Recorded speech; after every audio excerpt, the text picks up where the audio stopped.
Lawyer Jagadish ಹೊಸ ಅಧ್ಯಾಯ. Big ಬಾಸ್ಗೆ ರೀ ಎಂಟ್ರಿ. ಟ್ವಿಸ್ಟ್ ಏನ್ ಗೊತ್ತಾ?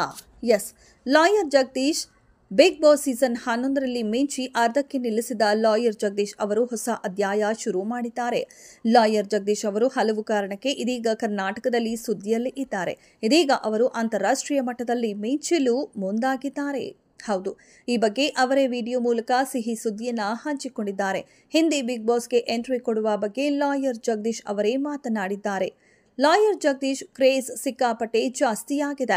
ಯಾವ ರೀತಿ ಅಂದ್ರೆ ಅವರಿಗೆ ಈಗ ಬಾಲಿವುಡ್ನಲ್ಲೂ ಕೂಡ ಜನ ಫಿದಾ ಆಗ್ತಿದ್ದಾರೆ. ಇದರ ಭಾಗವಾಗಿ ಲಾಯರ್ ಜಗದೀಶ್ ಅವರಿಗೆ ಹಿಂದಿಯ ಬಿಗ್ ಬಾಸ್ನಿಂದ ಬಿಗ್ ಆಫರ್ ಬಂದಿದ್ದು, ನಾನು ಇಷ್ಟರಲ್ಲೇ ಹಿಂದಿ ಬಿಗ್ ಬಾಸ್ಗೆ ಹೋಗ್ತಾ ಇದ್ದೀನಿ ಅಂತ ಲಾಯರ್ ಜಗದೀಶ್ ಅವರೇ ಹೇಳಿಕೊಂಡಿದ್ದಾರೆ.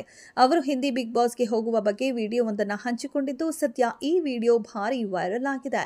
ಕರ್ನಾಟಕದ ಹಲವು ಗಣ್ಯರು ಬಾಲಿವುಡ್ಗೆ ಎಂಟ್ರಿ ಕೊಟ್ಟು ಮಿಂಚಿದ್ದಾರೆ. ಆ ಅದೃಷ್ಟ ಈಗ ನನ್ನನ್ನ ಹುಡುಕಿಕೊಂಡು ಬಂದಿದೆ. ಕರ್ನಾಟಕದಿಂದ ಪ್ರಕಾಶ್ ರಾಜ್, ಐಶ್ವರ್ಯ ರೈ ಹಾಗೂ ರಶ್ಮಿಕಾ ಮಂದಣ್ಣ ಸೇರಿದಂತೆ ಈಗಾಗಲೇ ಹಲವರು ಬಾಲಿವುಡ್ನಲ್ಲಿ ಮಿಂಚಿದ್ದಾರೆ. ಇದೀಗ ನನಗೂ ಆ ಅವಕಾಶ ಸಿಕ್ಕಿದೆ. ನಾನು ಸಹ ಬಾಲಿವುಡ್ನಲ್ಲಿ ಮಿಂಚಲಿದ್ದೇನೆ. ಅಲ್ಲದೆ ಬಾಲಿವುಡ್ ಹಿಂದಿ ಬಿಗ್ ಬಾಸ್ಗೆ ಬನ್ನಿ ಅಂತ ಆಫರ್ ಬಂದಿದೆ. ಅದರ ಬಗ್ಗೆ ಡಿಸ್ಕಷನ್ ನಡೀತಿದೆ. ಸೋಮವಾರವೇ ಇದು ಅಂತಿಮವಾಗುವ ಸಾಧ್ಯತೆ ಇದೆ ಅಂತ ಸದ್ಯ ಲಾಯರ್ ಜಗದೀಶ್ ಅವರು ಹೇಳಿಕೊಂಡಿದ್ದಾರೆ.